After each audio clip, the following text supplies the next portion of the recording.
never seen Marilyn Manson and Nicolas Cage in the same place before, so I rest my case. I digress. Hi. Welcome to the Suplex Siblings web series. We talk about all things entertainment here, mostly in the sports entertainment realm, but entertainment in general. I'm Chris. I'm Chrislyn, and earlier this week we were on a pretty lengthy drive and we ended up listening to the Talk is Jericho podcast. As you do. Yes, one does, with the one and only Y2J, the first ever undisputed champion, the ayatollah of rock and rolla, the 9-time intercontinental champion, and the lead singer of the chart-topping rock band Fozzy, Mr. Chris Jericho. And as with every time we see or hear him in any capacity, we ended up in a very in-depth discussion about all of his greatest moments and about how every Chris Jericho moment is the greatest Chris Jericho moment. So we wanted to break down 5 of his greatest, in our opinion. So not the greatest, because that's not possible to determine. Like his birth.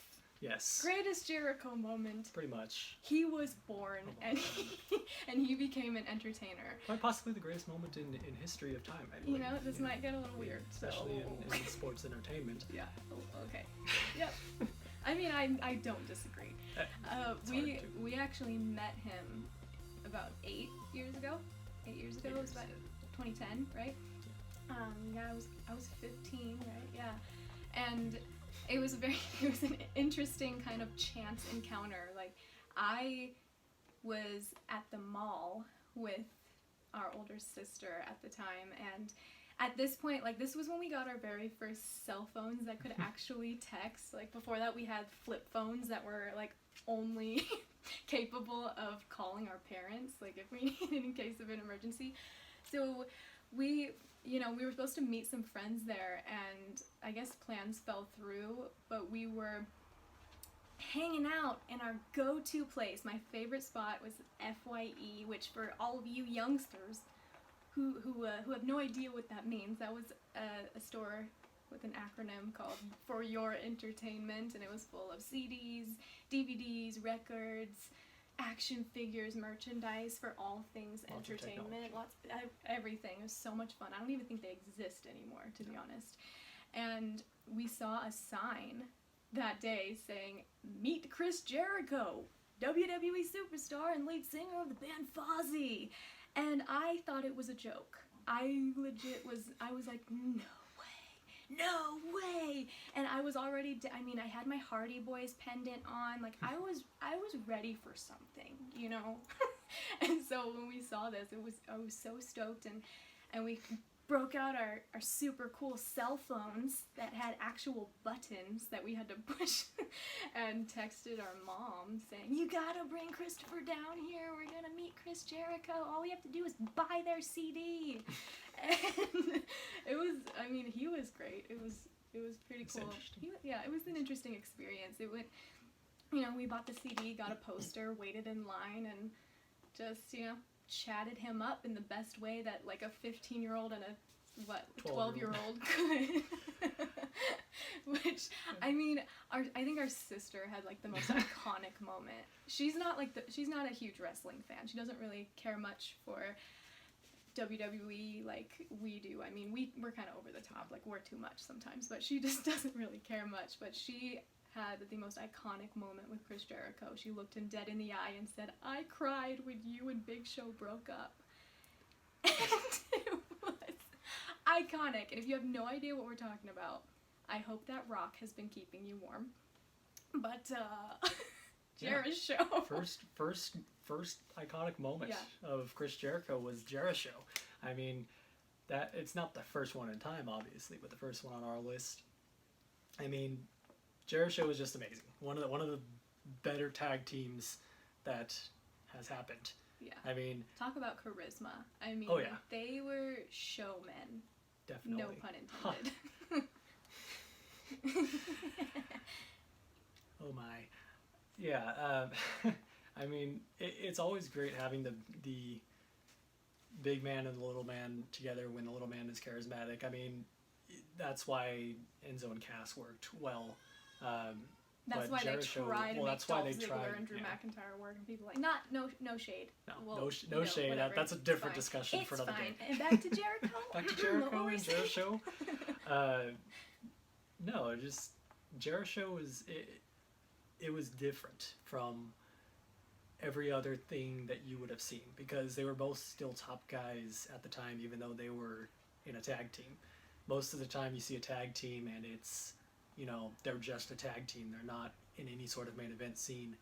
Jericho was always relevant all the time as a singles competitor, even though he was in a tag team with himself. Yeah, with Big Show. As a side note, I think that the Big Show is so underrated. Definitely. As a character and as a performer as a person. As a human, I'm a fan. Yeah.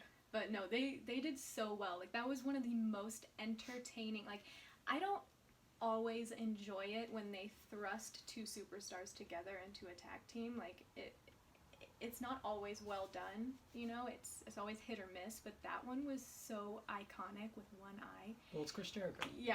You put Chris Jericho with anyone and it works. Honestly, and I mean, like, think about it. Like, we always know, we always know Jericho's gonna turn heel at some point. Like, he's gonna come back, no matter how long he's been gone, he's gonna show up, he's gonna be a face, he's gonna probably enter a tag team with someone, put that person over, and have the most epic heel turn.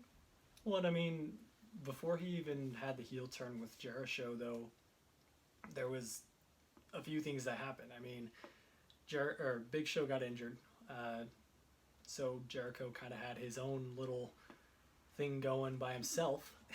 Which was amazing. Amazing. Just coming out wearing a suit, looking like he's just... Chris Jericho, you think of him as very charismatic, very loud.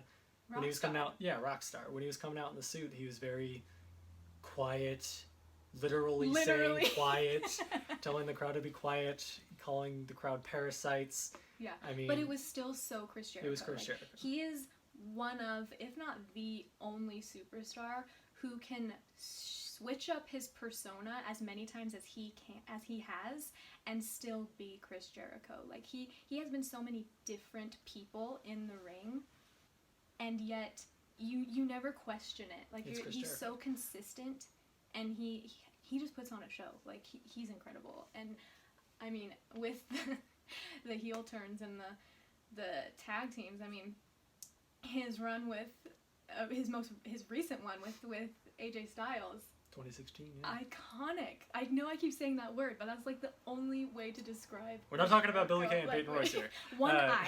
Just one eye, yeah. That was amazing because, like I said, you always know he's going to turn heel. Like, he's going to have an epic heel turn. You just don't know when. This one was so amazing because it was immediate. It was immediate. I think it was, 2 weeks? Yeah. If that. It's 2 weeks. It was classic. Oh, classic Jericho. It was perfect. And I'm waiting for him to come back. Excuse me. Like, hello. I'm impatiently waiting. I know, like, he's busy. He's got stuff going on, but it's kind of the wrestling thing. Every Royal Rumble, I'm literally sitting there like, I'm waiting for the countdown. I'm waiting. Break the walls down. Like, where is Jericho? Anyway, that was a great one, which transitioned to the list of Jericho, which, I mean, we all know, like, no matter how long you have been a fan of wrestling, if you have been a fan in the past couple of years, you are familiar with the list of Jericho, which you think the man has done everything, and, like, there's no way he can top what he's done before, and then he brings out a piece of paper and a pen, and somehow makes it work. He makes it amazing. He makes it like the best thing on Raw. Like, how? In sports entertainment. Sports entertainment, like, he has a pen and paper and That's a it. Scarf. What? And he says a one-liner. Yeah, like, and that just shows his star power. And obviously, he was a born rock star, like I said, lead singer of Fozzy. Great band, by the way. I used to, kind of embarrassingly so, I used to fantasize about singing duets with Chris Jericho. I did. I was like, well, I'm gonna sing with Chris Jericho one day, and obviously that hasn't happened. So Moving on. Moving on. What do we have next here? Man of 1,004 Holds. Oh my God, with Dean Malenko, right? Dean Malenko. WCW. Yep, WCW. I like hardcore petition to have this on our list today because I think this is the funniest thing I've ever heard in my life, to be honest. I mean, obviously the whole shtick was hilarious because this man of 1,000 holds, and he's like, well, I'm Chris Jericho, so first of all. And the fact that when he's listing off his holds, literally every other one is armbar. I can't. It's brilliant. It is absolutely brilliant.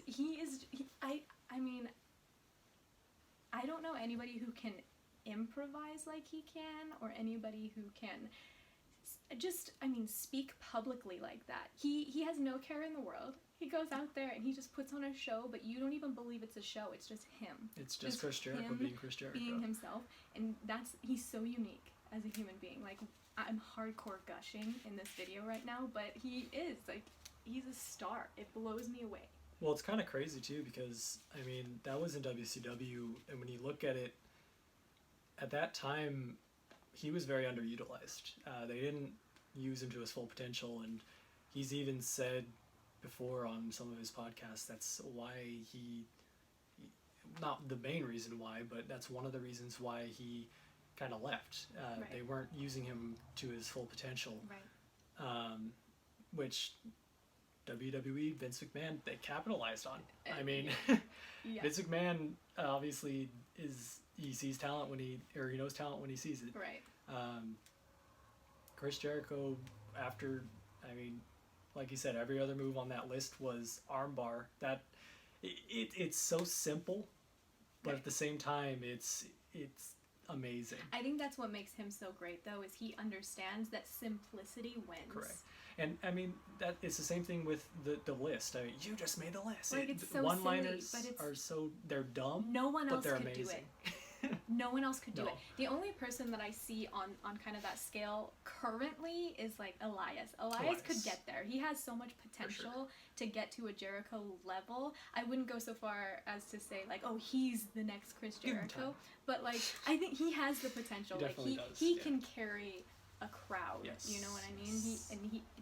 He's got it. But I don't think there's anybody who can match Chris Jericho. No. The Miz he's up there. Like, he's up there. He's so close, and I think that he's, a legend in his own right, definitely. That'll have to be another video. That'll totally a video in itself. But yeah, Chris Jericho is so unmatched. It's impossible. You get anyone on the mic against him, and you can't win. It's so true. I feel so sorry for everyone who has to battle him. Just a battle of wits. Not even just because he's talented in the ring. He's amazing in the ring. And he doesn't even have to do all of the high flying flashy stuff. But he can. He can. And that's what's so crazy about him. Even now, like how many years has he been doing this, and he still can. But yeah, in a battle of wits, I would be terrified to battle Chris Jericho. He's just too good, and he has the intelligence, he has the charisma.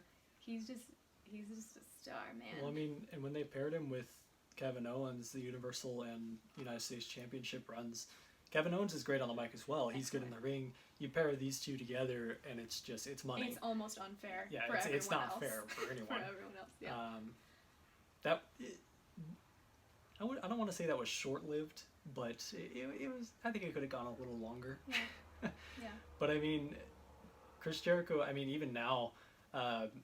He's kind of carrying the entire Kenny Omega feud. Like, no shade again, but yeah, I can Omega's see that. good, but but he's not Chris Chris Jericho. And that's the thing about Jericho is I think that he is sports entertainment. Yeah. And I think if you are a fan of sports entertainment, you know his name. Even if you're not a fan of WWE per se, you know Chris Jericho's name. Because everyone knows Chris Jericho. He's a star, and he can do it all, and I thank God for him debuting in WWE though. Well, speaking of, how can you have, his greatest moments without the most iconic Jericho moment of all time? This is no argument. No disputing against this. Yeah, paying tribute with my hair today. So the Chris Jericho debut was in 1999, August 9th, I believe, on an episode of Raw. It was built up for months and months, just constantly seeing this was it the countdown of sorts, or the countdown to the millennium of Y2K. Yeah. And they kept mentioning, something's going to happen. What greater way to debut than interrupting The Rock? The Rock, of all people. Yes. Now, only Chris Jericho. Only Chris Jericho. And I mean, you look at any list of greatest debuts of all time, any video about him, any montage, this is on there. It's more than likely either the 1 or 2 spot for the greatest. If you have your own list, like, it's gonna be on there. Don't lie to yourself. It's one of, if not the greatest debut ever. Agreed. Wholeheartedly agree. Like I said, interrupting The Rock alone, that's amazing. It puts you on a scale, like, no matter who you are, that alone is going to put you on a certain scale. When you come at it the way that Chris Jericho did, for sure, you can't touch it. Well, I mean, The Rock was the top guy at the time, and then you debut interrupting the guy, the best, or not the best, but the man of the company. Yeah, he was the guy. He was the face of the company. You debut by interrupting him in the middle of his promo, The Rock's promo. Yeah. Now, The Rock is great on the mic. You interrupt his promo, like, that's next level. It takes that's brilliant. Confidence. And I know he has said before that was Vince McMahon's, that was his idea. He said, hey, we're going to do this. And that just shows just how much he saw in Chris Jericho. And I do want to say that about Vince McMahon. I mean, deep down we all know, but I think a lot of people kind of fail to give credit where it's due. And that man just has such an eye for talent. Like, he knows it. Think about that scenario and look at Chris Jericho now. Like, he knew, he saw this guy and was like, he can take on The Rock. He's never been here. People, he's never been in this ring, but he's gonna go and interrupt The Rock right now and look at Chris Jericho. Like, that says a lot, But yeah, that era. It was amazing. That era was incredible. The era of leading Jericho. Up to one of his most iconic lines. Which was, that was when Raw is Jericho was born. Yeah. And that's kind of what, escalated up to his Undisputed Championship win. Was he started the feud with The Rock. He had a few minor feuds in between for a couple of years, but it came back around. I mean, they didn't tie too much into the whole with him debuting against The Rock, but at the same time, the fans kind of, it was kind of like you knew it was going to happen. Yeah. Because, I mean, he debuted interrupting The Rock, and then he beats The Rock and Stone Cold Steve Austin in the same night for the Undisputed Championship, the very first Undisputed Championship. By the way. But, I mean, the debut alone is, you could have a whole video talking about the debut. Right. Everything leading up to it. That's just an iconic moment in the entirety television. Of sports entertainment and television. Television. I mean, like, we're so biased right now, but it really, I mean, it is like for the purpose of nostalgia. It kind of, when you kind of grew up being a wrestling fan, and you think about it, and you're like, that is the most iconic moment in television, But it really is. It kind of, that kind of moment is what legitimizes WWE as entertainment, and what enables it to compete with other mediums of storytelling and performance. Like, definitely. That there is what WWE is all about, and that's why I love it. And I mean, you look at it, and back on the whole, just how good Chris Jericho is. I mean, I gotta mention this. The fact that in his debut, the crowd went crazy cheering immediately started booing because of some of the things he said, then immediately started cheering because of some of the things he said. He had them in the palm of his hand. Right. Classic Chris Jericho. Yes. I mean, there are a few, I will say, that can do that, but I don't know if there's many that can do it as good as Chris Jericho. Yeah, it's The Rock tough. did it really well. He engages so well with the crowd. Yeah, he engages so well. And that is something that's, I imagine, is quite difficult. I would never try to say, like, oh, they all should be able to do this. I imagine it's very difficult. But you think of, Chris Jericho, The Rock, Elias. Stone Cold, Elias even, and I would go, even like some of the women, Alexa Bliss does it well, but, engaging with the crowd and kind of carrying the promo even when the crowd is against you and kind of using their momentum against them. The new Becky, I mean, the crowd isn't necessarily against her, but at the same time, the past few promos she's done, I mean, she knows how to carry the room. She really does. She has that star power, and a tangent will happen if we talk about Becky Lynch right now. But yeah, Chris Jericho. I'm a fan. I can't stop being a fan. How can you not? How can I don't know.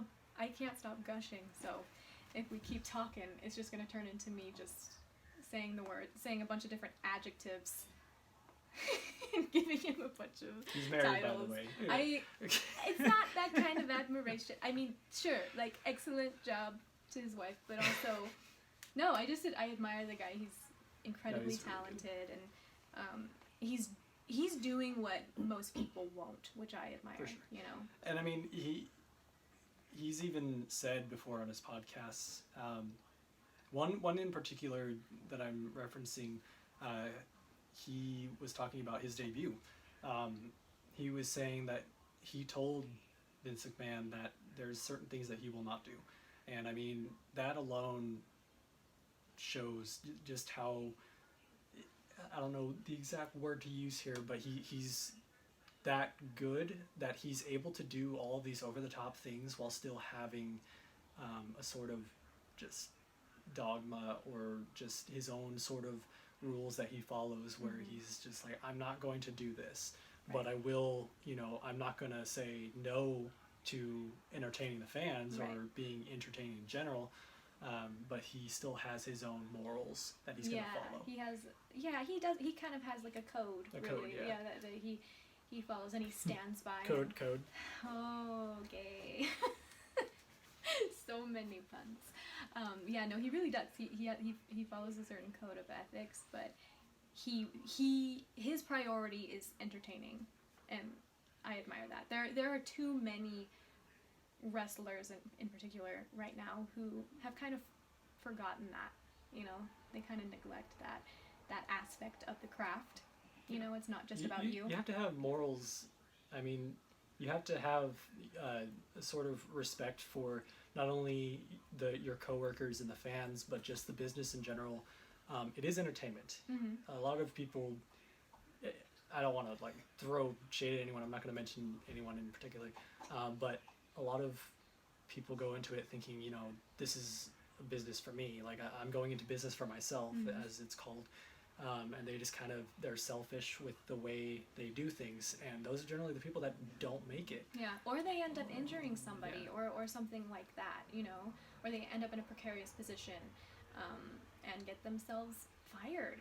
Things happen all the time when you are selfish in that way, and some people can pull out of it. I know, we talk about it quite often, but Seth Rollins was in that particular situation back in NXT, and he got a talking to, and was told, this isn't Seth Rollins. No, this is WWE, and this is about everybody, and I think that he handled it well, and he's proven to be a force to be reckoned with.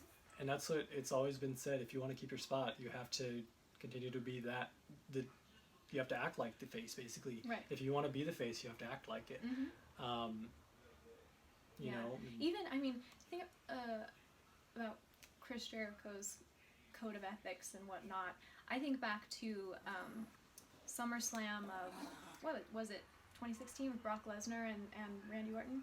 Well, and that was a case of Jericho not really being informed of what's going on. He wasn't in the loop, but he kind of took it upon himself, for those who don't know, to question Brock Lesnar about his tactics and his methods in that match with Randy Orton, in which he split his head open, and it was later, pretty bad. It was later bad. said to have been a work, yeah. but I mean, it's one of those things. I get what they were going for. They were trying to make you. You're trying to think it's it's real. There's a dog growling over there. There's a dog growling. They're trying to get you to think that this is really happening. Brock Lesnar is like, oh, he's just a beast. He's gonna murder everyone. At the same time, like it is a risk reward business. Right. They have to take a certain amount of risks to determine how far can we go. Right, and it is a television show, and how they acquire their revenue is by ratings and viewers, so they're going to push the envelope as much as they can, but I do think that there's a certain line, and Chris Jericho kind of made it clear that that's a line we don't cross, and I admire that. I appreciate that in the talent, when I see someone that, especially someone that you admire, someone that little kids admire, I think that's it, It's a big thing. It is. It's a big deal. It's huge. So, on that note, I think we've gushed quite a bit, gushed enough. I hope you guys enjoy it. Thanks for watching. Yeah, thanks for watching. We'd love to know what your favorite Chris Jericho moments are. If you want to leave them in the comments, that'd be a lot of fun. We obviously enjoy discussing this and enjoy talking about it. So, yeah. And we put out new videos every Thursday. So don't forget to like this video and subscribe to our channel. We're going to be talking a lot. We got a lot coming up in the world of WWE specifically. We got some movies coming out that we're gonna discuss. Like, you guys don't want to miss it. So subscribe, comment, and we'll see you next week.